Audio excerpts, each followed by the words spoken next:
Negative evolution ये schizophrenia का एक और लक्षण है। इस लक्षण में क्या होता है कि आप कोई भी काम को करते जाइएगा ना तो उसको टाल मटोल करिएगा। जैसे मान लीजिए कि आपको कोई चीज पढ़ना है, मान लीजिए सपोज कीजिए कुछ याद करना है, 2 पेज हमने आपको बोल दिया कि कल आप रिवाइज करके आइएगा पूरा चैप्टर। आप जाएंगे रिवाइज करने, सोचेंगे रुको थोड़ा सा मुंह धुल लेते हैं, जाएंगे मुंह धुलने, एक बोतल लेके पानी बैठ जाएंगे, थोड़ा सा पढ़ेंगे, फिर पानी पिएंगे, फिर पानी पिएंगे, पेशाब लग जाएगा, पेशाब करने जाएंगे, कहेंगे थोड़ा सा मोबाइल देख लेते हैं, व्हाट्सअप देख लेते हैं। व्हाट्सअप पे गए, थोड़ा सा देखने के लिए आधा घंटा हो गया, तब तक मैं कोनो लिंक दे दिया, व्हाट्सअप से घुस गए, लिंक पे क्लिक करके यूट्यूब पर।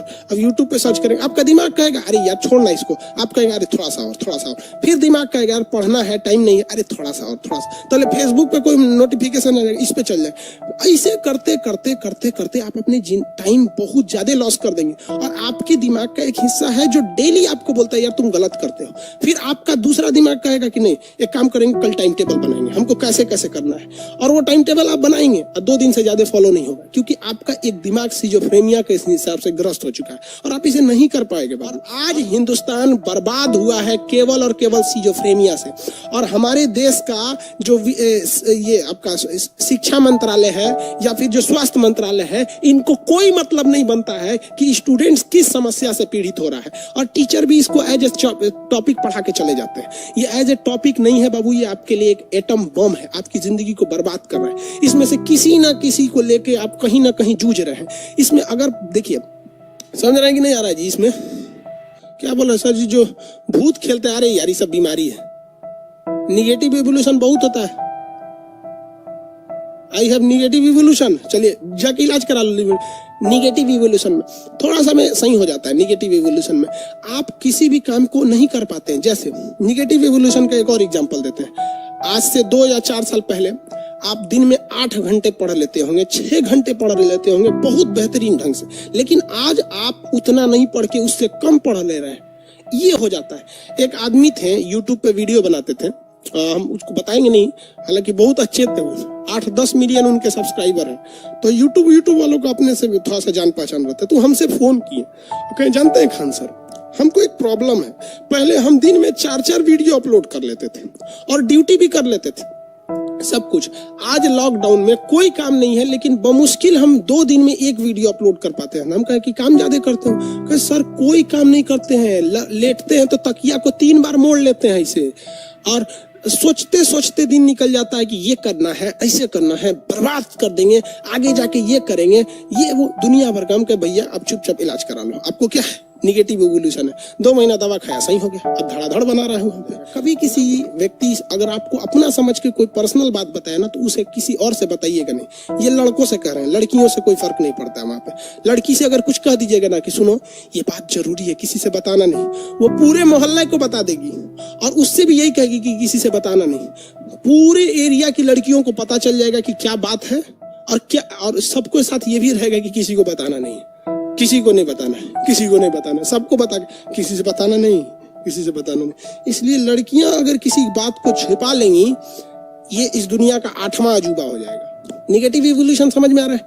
इसमें से आप लोग ग्रस्त होंगे। लोग यहाँ पर कोई 6 घंटा पढ़ता होगा, अब वो पढ़ ही नहीं पा रहा है टेंशन में, तो याद करता हो यार हम कितने ज्यादा पढ़ाई करते थे, ये है वो बहुत ज्यादा हो जाता है। समझ में आ गया? ये सारी की सारी लक्षण सिजोफ्रेनिया का है। और किसी भी व्यक्ति में ये सारा नहीं दिखता है, कोई एक दिखता है जिसे वो मामूली हेडेक या डिप्रेशन कह के निकाल देता है। और निकालो बबुआ, ये जितना जल्दी इलाज करोगे उतना कम दवा खाना पड़ेगा। और अगर ये बीमारी यार किसी में 15-15 साल से है, आप जान के तजुब करिए कोई लड़का में ये बीमारियां होती हैं, निगेटिव इवोल्यूशन या अकेले में बात करना, ये कक्षा 5 से वो करते आ रहा है। ये सारी चीजें उसको होती है, वो 15-15 साल बाद लोगों को पता चलता है। इलाज करा लो जल्दी से सही हो जाएगा, 6 महीना, 1 साल, 2 महीना, जितना जल्दी इलाज करोगे उतने कम दवा खाना पड़ेगा। ज्यादा देर कर दोगे तो ज्यादा दवा खाना पड़ेगा, नॉर्मल हो सकता है। इसमें ये होती है सिजोफ्रेनिया। इसका इलाज न्यूरो यानी ब्रेन वाला सर्जन नहीं करता है, ना चीर फाड़ देगा, न्यूरो फिजिशियन करेगा। और उसे कहिएगा कि सर हमें सिजोफ्रेनिया है, और उसको कहिएगा देखिए सर हमको कोई आवाज नहीं सुनाई देता है, हमको कोई डाउट शक नहीं रहता है, या फिर हम अकेले में बात करते हैं तो बताइएगा ये चीजें, तो डॉक्टर आराम से आपका इलाज कर लेगा। उसको लगेगा नहीं पढ़ा लिखा इंसान है, वो समझ जाएगा कि खान सर का स्टूडेंट है। किसी को दिक्कत है सिजोफ्रेनिया में, सिजोफ्रेनिया में कोई डाउट नहीं है। कल यही समझा रहे थे, नौटंकी कर रहा था सर। अब बताओ किसको क्या दिक्कत है? सर हम श्योर हो गए निगेटिव इवोल्यूशन देखो बबुआ, यार तुम लोग पागल हो क्या? कह रहा है कि सर निगेटिव एवोल्यूशन भी जेनेटिक्स होता है क्या? यार ये सारा चीज सिजोफ्रेनिया का हिस्सा है। ये A to Z चीजें किसकी हिस्सा है? सिजोफ्रेनिया का। कोई अलग से थोड़ी बता रहे हैं हम, या फिर वो हेलुसिनेशन और डिल्यूशन अकेले में बात करना, ये सारा का सारा चीज जेनेटिक्स होता है। आप देखिएगा, आपके अगर आपके पिताजी दादाजी बात कर रहे हैं, मान के चलिए आपके कुछ ऐसे बात करते हैं, तो आपके भाइयों में भी कुछ कुछ ये लक्षण दिखेगा। अब होता क्या है कि एक चीज से दूसरी चीज में फोटोकॉपी कीजिएगा। जेनेटिक्स का मतलब क्या होता है? फोटोकॉपी करना। तो एक चीज को रख के फोटोकॉपी कीजिएगा, इसको हटा के फिर इससे फोटोकॉपी कीजिएगा, इससे फोटोकॉपी कीजिएगा, तो 8-10 बार कीजिएगा तो एकदम धुंधला आ जाता है। तो वो कंप्लीट वो लक्षण नहीं आता है। जेनेटिक्स का मतलब क्या होता है? फोटोकॉपी करना, हर बार पेज बदल के फोटोकॉपी करना। मान लीजिए आपके पिताजी में है तो वो ओरिजिनल हो गए, उससे फोटोकॉपी कीजिएगा तो आप में ज्यादा आएगा। अब पिताजी को हटा दीजिए, अब आपका फोटोकॉपी जाएगा, लड़के में वो थोड़ा और कम होगा और कम होगा, इसे 8वें पीढ़ी में जाके खत्म हो जाता है। Genetics is not more than but is like a photocopy machine. Understand? Sir pregnant lady के साथ भी होता है भाई, हो सकता है। प्रेग्नेंट लेडी में ये नियम नहीं लगता है, क्योंकि एक प्रेग्नेंट लेडी का मतलब क्या होता है? वो अकेले तो है नहीं, उसके साथ 2 लोग हैं, तो उसमें कुछ अलग ही हो जाते हैं सब। उसको कमजोरी वगैरह हो जाता है, तो वो एक अलग मैटर है। अरे बकलवा सूरज कुमार बोल रहे हैं कि इसका क्योर क्या है? भैया हम डॉक्टर थोड़े हैं यार। आप समझो यार, इसका स्पेशलिस्ट डॉक्टर होता है, 6 साल की पढ़ाई करता है। हम तो आपको ये डॉक्टर से मिलकर बता रहे हैं, ये हमको खुद नहीं उतना इसके बारे में पता था, हमें ये बात एक डॉक्टर ने बताया तो हम आपको बता रहे हैं। हम कहें कि भाई बढ़िया बात है, ये तो स्टूडेंट्स के लिए अच्छी है, आप बता दीजिए। हम उन डॉक्टर को फीस दिए, उनको लगा कि हम इलाज करने आए हैं। हम नहीं, इलाज नहीं कराना था हमको। हम उनसे ये पूछे कि भैया हमने ऑफलाइन बच्चों को पढ़ाया है, हम ये सारी चीजों को देखें। मेरी पटना में सबसे बड़ी लाइब्रेरी है, रात में वो लाइब्रेरी चलती थी तो मोबाइल से ही CCTV कैमरा अटैच रहता है। आज आप कहीं भी रहिए, कहीं के कैमरा को देख सकते हैं, आपके पास बस उसका पासवर्ड रहना चाहिए। हम देखते थे कि लड़का न मोबाइल लिया है, न कुछ, टहल रहा है रात में 2 बजे, बात कर रहा है किससे? अरे भैया मोबाइल रहता है तब ना, तो हम समझे यहाँ पे। तो डॉक्टर को हम फीस दे के ये सब चीजें पूछे, तो ये बेहतर एक अच्छे से डॉक्टर से मिलिएगा। और देखिए ब्रेन के मैटर पे कोई छोटा मोटा डॉक्टर नहीं, आपको अगर ब्रेन से रिलेटेड है तो दिल्ली आ जाइए, अच्छा है, एम्स वगैरह में दिखा लीजिए, ऑनलाइन अपॉइंटमेंट लेके। समझ में आ रहा है?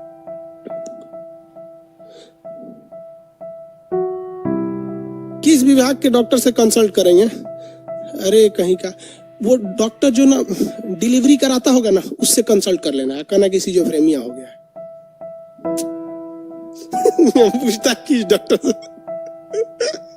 अरे यार ब्रेन से बीमारी है, ब्रेन का न्यूरोफिजिशियन कौन होता है? न्यूरोफिजिशियन से इलाज कराना।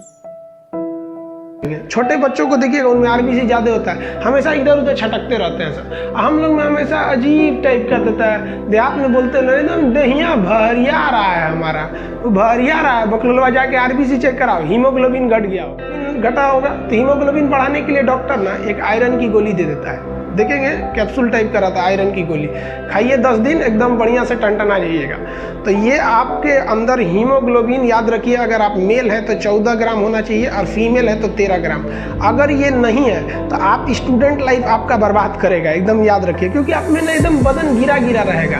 आप लेटिएगा तो तकिया को 3 बार मोड़िएगा, आराम कीजिएगा, पढ़ने जाइएगा तो कॉपिए पलटते रह जाएंगे, फिर सो जाएंगे। तो ये हीमोग्लोबिन को आप अच्छे से, या उससे थोड़ा सा ज़्यादा है तो वो व्यक्ति जल्दी बीमार नहीं पड़ेगा। अक्सर आप देखते होंगे गांव वगैरह के लोग बड़े शक्तिशाली होते हैं, वो जल्दी बीमार नहीं पड़ते हैं। अदू चट होता है एकदम सुकुआ, एकदम ओ माय गॉड खांसी हो गया, ओ माय गॉड बुखार, धूप में निकलेगा तो बुखार हो जाएगा। क्यों? क्योंकि उनका WBC 10,000 से कम है, एकदम झुंझुन्ना हो गया रहता है सर, मतलब इतना बोलते हैं सुकुआर है, सतवासल, एकदम बीमार पड़ते रहेगा वो। तो आप अपना WBC चेक कराइएगा, खास करके कोरोना में तो जल्दी चेक कराइएगा, क्योंकि अगर WBC ठीक है ना तो कोरोना भी कुछ नहीं करेगा, और WBC गड़बड़ है ना तो कोरोना समेट देगा आपको इस बार। तो इसलिए थोड़ा सा इसको चेक कराइएगा। स्टूडेंट लोग खास करके इस चैप्टर पे ध्यान दीजिए। आप केवल पढ़ाई पे ध्यान देते हैं और आपका ये अंदर से बॉडी कमजोर है। एक बात बताइए, खूब अच्छा ड्राइवर लाइए और आपकी गाड़ी ही खराब है, पता चला टायर ठीक नहीं है, इंजन ठीक नहीं है, स्टीयरिंग ठीक नहीं है, तो ड्राइवर क्या कर सकता है? आपके अंदर इच्छा है पढ़ने की, लेकिन ये आपकी कमियां हैं, इनको सुधारिए आप, ये जरूरी है आपकी। अगर आप में प्लेटलेट 2 लाख है ना, तो आप में इतनी शक्ति रहेगी ना, थकबे नहीं करिएगा, एकदम दनादन थकेगा नहीं। तो देखते हैं ना, कुछ कुछ आदमी जल्दी थकता ही नहीं है, और कुछ कुछ ससुरा 1 घंटा पढ़ने बैठेगा से तो कमर दर्द कर गया, ओ दादा सुकुआर बकलोलवा कौन सी रिजल्ट होगा रे तू लोग का, ऐसे 1 घंटा में थकोगे लोग। तो प्लेटलेट चेक कराइए जाके। प्लेटलेट अगर ज़्यादा रहेगा थकिएगा नहीं। किसी किसी लड़कों को आप देखते होंगे सोच रहा 8-8 घंटा पढ़ने लगते हैं सब। हम लोग जब पढ़ते थे तो इलाहाबाद यूनिवर्सिटी में, तो एक लड़का था हम लोग के साथ, सरफराज, सुबह 6 बजे से जब पढ़ना चालू करता था ना, तो एक ही बार उठता था 1 बजे, जब खाना आता था तब, खाना आ गया चलो खाओ।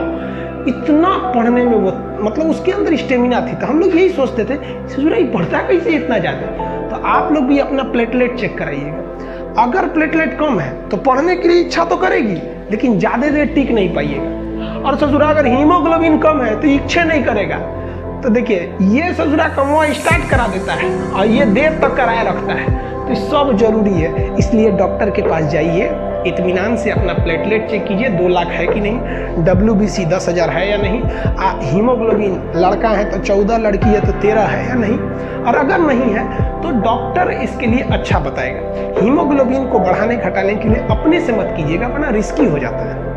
हाँ, हम ये जरूर बता सकते हैं कि प्लेटलेट को कैसे बढ़ाइएगा। देखिए, प्लेटलेट जो होता है ना, डेंगू में बहुत घट जाता है। डेंगू में ये प्लेटलेट 30,000 चला आता है, 20-20 हज़ार तक चला आता है। हमको जब डेंगू हुआ था ना, सीढ़ी नहीं चढ़ पा रहे थे, तो एक हॉस्पिटल हम गए थे, तो 1st फ्लोर से हमको नीचे उतरना था और हमको डेंगू था, पता नहीं था। मेरा प्लेटलेट 40,000 हो गया था। तो हम सोचे लिफ्ट से उतर जाते हैं। तो लिफ्ट में बेचारी एक डॉक्टर थी, लेडीज डॉक्टर थी, वो हमको कही कि आपको शर्म नहीं आता है, 1 फ्लोर से नीचे उतरना है, जेंट्स होके लिफ्ट से उतरते हैं। हम कहे मैडम हमको पता नहीं क्या हुआ है कि हमारा पैर नहीं चल पा रहे। तो प्रॉब्लम हमको नहीं थी, प्रॉब्लम था कि वहाँ हमको डेंगू हो गया था, वरना हम डेली 5 तल्ला पे क्लास चढ़ने के लिए ऊपर नीचे करते हैं। पैर ही नहीं उठता है, इतना कमजोरी आ जाती है और आदमी ना भद गिर जाता है। देखिएगा ना, जहाँ तहाँ गिरल रहेगा, उठाना पड़ेगा, भैया उठिए। अगर हीमोग्लोबिन भी कम हो गया है तब वो गिरेंगे, और प्लेटलेट भी कम हो गया तो भी गिरेंगे।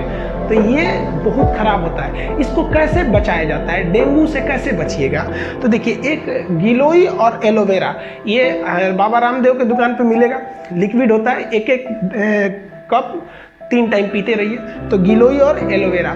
दूसरा, बकरी के दूध में प्लेटलेट बढ़ाने की क्षमता ज़्यादा होती है। जितना फल खा सकते हैं दबा के खाइए, तो ये बढ़ेगा। फल खाने से सब बढ़